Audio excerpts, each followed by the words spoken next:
Our top story today in breaking news, a second resident has died at a virus-plagued aged care centre in Western Sydney, taking the nation's COVID-19 death toll to 71. The 94-year-old man passed away at Anglicare's Newmarch house this morning after contracting coronavirus. A 93-year-old resident also died at the centre on Saturday. In a statement, Anglicare has assured the wider community that they are doing everything they can to slow the spread and care for their residents during the pandemic. There are now more than 30 coronavirus cases and 2 deaths linked to the aged care home after an infected nurse unwittingly worked 6 shifts at home while displaying mild symptoms. It's now the biggest coronavirus cluster in New South Wales, behind the Ruby Princess cruise ship.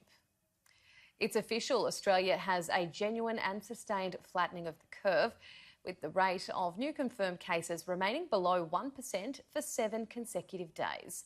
Federal Health Minister Greg Hunt has praised Australians for helping reach the important national achievement.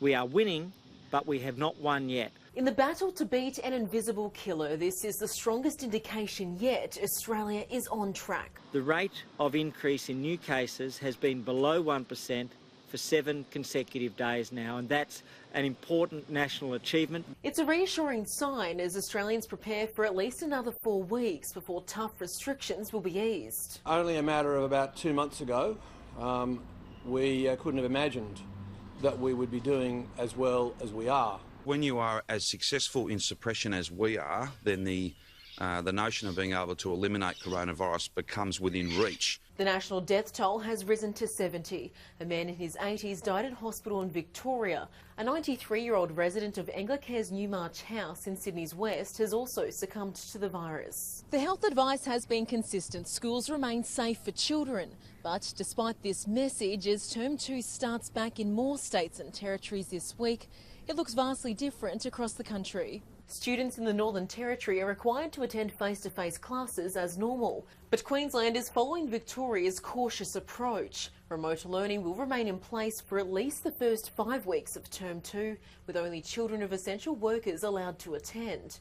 And also, like Victoria, Queensland families will receive devices and SIM cards to help students in need. Day 1 is going to be a bit confusing for some parents and families, but please bear with us. In Victoria, remote learning has been slated for all of Term 2, the Premier maintaining it's the right call. I don't think that having 1 million students across 3 sectors moving around the community every day, plus their parents doing drop-offs and pick-ups, plus a full complement of staff, is either consistent with our message to stay at home. Andrea Crothers, Sky News.